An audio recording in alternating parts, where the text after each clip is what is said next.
Hello বন্ধুরা, আপনারা কেমন আছেন? আজকের আরও একটি নতুন ভিডিও নিয়ে চলে এসেছি। তো আজকের মাংসের টিকিয়া বানাবো। তো দেখুন, আমি এখানে প্লেন মাংস নিয়ে নিয়েছি। আপনারা চাইলেন যে কোনো মাংস নিতে পারেন। তো আমি এখানে মাংস নিয়ে নিয়েছি। দেখুন, মাংসটা আমি মিক্সচারে দিয়ে আমি গ্রেট করে নেব। তো দেখুন, আমি মাংসটা ছোট ছোট করে কেটে নিয়ে আমি মিক্সচারে দিয়ে দিয়েছিলাম।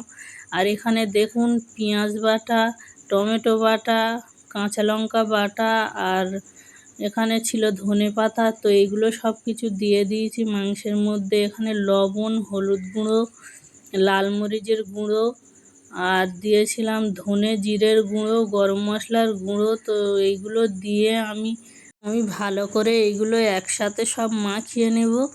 দেখুন, আমার মাখানো হয়ে গিয়েছে। তো এখানে আমি 2 চামচ দিয়ে দেব কর্নফ্লাওয়ার আর 2 চামচ বেসন দিয়ে দেব।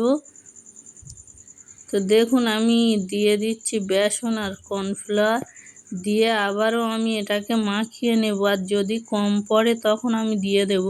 তো আমার কম পড়েছিল, আবারও আমি 1 চামচ করে দিয়ে দেব। 1 চামচ বেসন আর 1 চামচ কর্নফ্লাওয়ার দিয়ে দেব।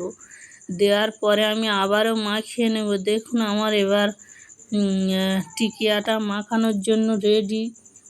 তো ঠিক হয়েছে। এবার এখানে আদা রসুনের পেস্ট দেওয়া হয়নি, তো আদা রসুনের পেস্ট দিয়ে দিয়েছি। দেওয়ার পরে এখানে দেখুন, কড়া বসিয়ে আমি তেল দিয়ে দিয়েছি আর হাতে করে নিয়ে চ্যাপটা করে করে আমি দিয়ে দিচ্ছি কড়াতে। দেখুন, এইভাবে আমি কিছুটা ভেজে নেব আর কিছুটা আমি লম্বা আকারে ভেজে নেব। তো দেখুন এইভাবে আমি দিয়ে দেব। আর দেওয়ার পরে আমি উল্টে পাল্টে আমি লাল করে ভেজে নেব।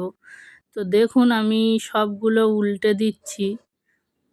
দেওয়ার পরে আমি এইভাবে নাড়িয়ে চাড়িয়ে লাল করে ভেজে নেব এগুলো। তো দেখুন, আমার ভাজা কমপ্লিট হয়ে গিয়েছে, লাল হয়ে গিয়েছে। তো আমি সবগুলো তুলে নেব। এইভাবে আমি আবারও ভেজে নেব, লম্বা করে ভেজে নেব। দেখুন, এইভাবে আমি নিয়ে নিচ্ছি টিকিয়াগুলো, নিয়ে আমি এইভাবে ভেজে নেব লম্বাগুলো। তো সবগুলো দেওয়া হয়ে গিয়েছে, আমি এগুলো আবারও উল্টে পাল্টে লাল করে ভেজে নেব। তো দেখুন, আমি উল্টে দিচ্ছি এগুলো। এইভাবে আস্তে আস্তে করে উল্টে দেব, উল্টে আমি নাড়িয়ে চাড়িয়ে লাল করে ভেজে নেব। তো দেখুন, আমার ভাজা হয়ে গিয়েছে অনেকটা। দেখুন, আমার লাল করে ভাজা হয়ে গিয়েছে।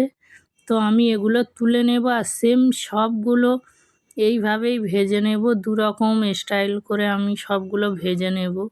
তো দেখুন, আমার ভাজা কমপ্লিট হয়ে গিয়েছে, কতটা সুন্দর লাগছে। আর এগুলো আপনারা সস দিয়ে খেতে পারেন বা ভাত দিয়ে খেতে পারেন, এতটাই সুন্দর লাগে খেতে যে বলার মতো নয়। তো আপনারা একবার বাড়িতে ট্রাই করতে পারেন।